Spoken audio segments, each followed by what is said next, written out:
Hello chess lovers, welcome to the new video. So today I wanted to talk about chess openings and how to learn them or how not to learn them.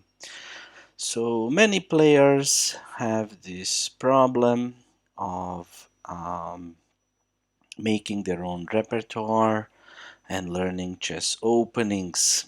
So is it a good idea to learn chess openings as a beginner? Yes and no. It's not easy to answer this question very simply, but let's just go into some technical problems. So let's say you're white, you are working on your repertoire as white, and you are an e4 player, and you want to learn the variations, what to do against this defense, against this defense, against that defense. So let's see how many possibilities are there. So for example, white can opt for e5. And let's say you decide on knight f3. Then there is knight c6, then there is d6, the Philidor defense. There is knight f6, the Petrov or Russian defense. And there are some other suboptimal variations. And then you need to study all of these if you want to be ready, if you want to really be ready. And it takes a lot of time. But also, black can play French defense, or he can play the most popular Sicilian defense, or he can play the Caro-Kann. So each of these is a separate opening. And then you have sub-variations and sub-sub-variations and so many ideas. Then he can play the Alekhine or Alechin, or he can play the modern defense, yeah? Or he can play the Scandinavian, or black can play the Nimzowitsch defense. So many options. Or the Pirtz defense, yeah? So that's already so many openings in each of those. So let me just show you. So let's say you are a somewhat inexperienced player and you want to prepare against all of these moves. And let's say you decide, okay, let me find a way to play against Pirt's defense. So you pick up a book or you buy a chessable course or I don't know, any resource you get, and you learn that these are the common moves in which the Pirt's defense starts. So this is all main stuff. And let's say you pick up this system. There are of course other systems, but you want to narrow your study, you want to, save some time and learn some reasonable way to play. And then let's say you want to develop your bishop on e3, but you don't want to do it here because of knight g4. So you pick up the h3 variation and you say, okay, I have my variation, now let's go into details. But then black can play c6 and you have to figure out what to do. Or they can play knight bd7, or they can castle, or they can play a6, or they can play b6, and the trio of variations gets so complicated. Trust me, it takes not months, it takes years to learn the whole repertoire. Maybe you can cut it down, maybe you can make it shorter, but what is the point of this video? So what I want to tell you is that if you take this approach that most people take by studying variations, if I play this, if my opponent plays this, I play that, and so on, it becomes mind-boggling. First of all, it takes time just to go through all those lines. Second of all, it's not easy to remember. So very easily you can delude yourself into thinking that you memorized what to do, but then when you're presented with the position on the board, you don't really remember, especially after move 5, 6, when the branches start to multiply.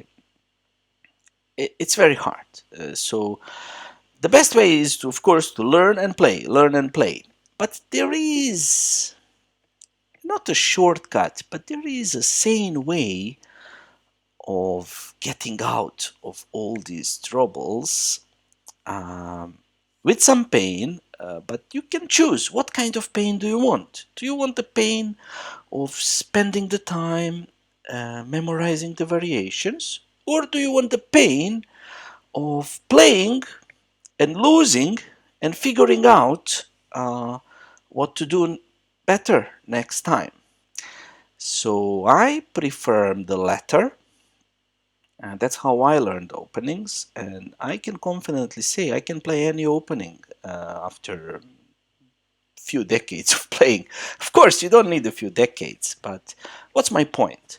So how did I learn my openings? So what I did is I watched some grandmaster games in all kinds of openings. So I got some basic ideas about where do the pieces goes, what are the typical tricks, what are the typical maneuvers, what are the typical plans, and after years of playing, I developed a sense for each opening. Of course, some of those openings I play better and I understand better, and some I play worse. But instead of memorizing lines, you can just watch some master games and try to figure out the ideas. And then get yourself into the action. Play and learn. When you lose a game or when you get a bad position, analyze it by yourself and with the help of an engine or a coach if you can afford one. And over time, develop a sense of how to play each position. Because as I have shown you, there are so many openings and so many variations and sub variations in each opening that it becomes very hard to memorize all the lines. Uh, of course, today it is a little bit easier with websites like Chessable. That's a good site for those who want to memorize lines because it gives you this spaced repetition model when it reminds you to review the line. And but I don't know. I don't think it's a good approach. Although the whole world is on this train, they're so hyped about it. Everyone is just saying the words of praise about Chessable and its system. I tried it for a while. I don't know. It became tedious, at least for me. At least for me. So that's why my openings are still subpar. But I just want to share you one a few anecdotes. So, for example, let's talk about this position. So d4, knight f6, c4, e6, knight f3, bishop b4. The Bogo Indian defense. That's the name of the opening. The first time I had this position in a serious over the board game, it was against a FIDE master, a strong player, over 2300 FIDE rated. And what did I know about this position? I knew that I read some book by Alekhine where he recommended bishop d2. And he said if you put the knight here, it's a little bit problematic. I forgot why. I forgot why it was problematic, but I knew that I can play bishop d2, and then probably the bishops are going to get exchanged. And that was all I knew regarding exact moves. Of course, I knew that I want to push e4, and when black plays e5, I want to push d5, and so on. But the point is, I didn't know any specific lines. I just knew this much as far as the specific moves go. And what happened? This master played suboptimally, and after like 20 or 22, 3 moves, he was completely lost. But because he's a FIDE master, he somehow escaped. He was a stronger player than me. And yeah, I lost that game.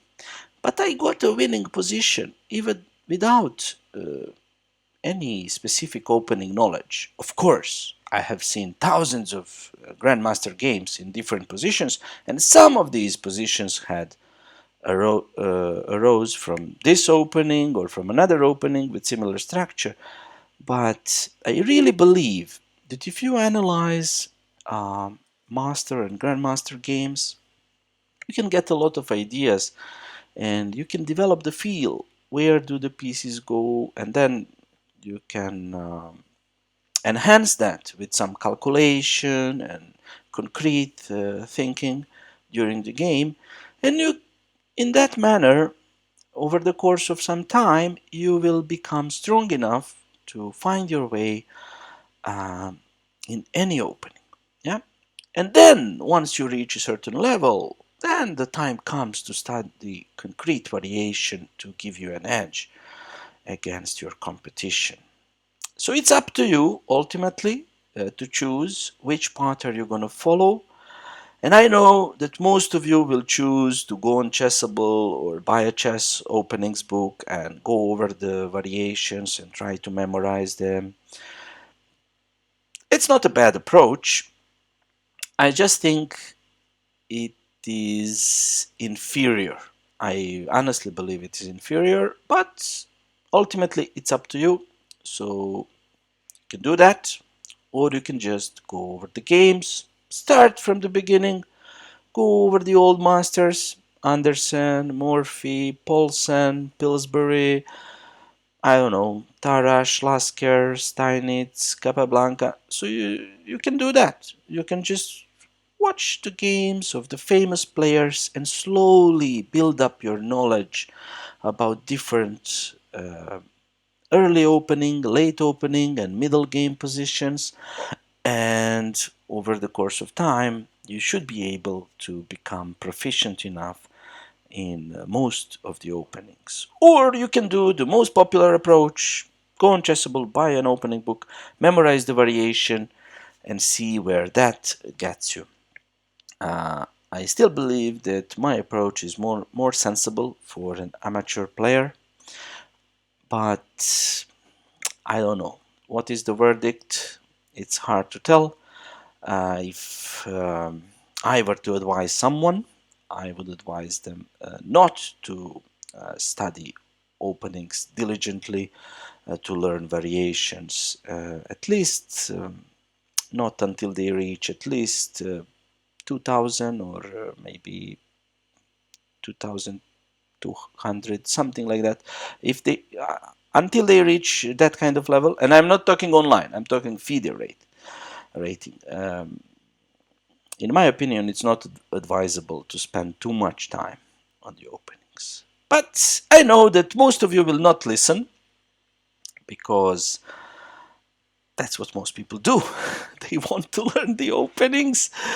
So it's your choice ultimately, but I have given you a small warning. I haven't elaborated it to the fullest, but I hope I gave you a glimpse of what kind of troubles you might encounter on your path to opening mastery. Thank you for watching and see you again. Bye.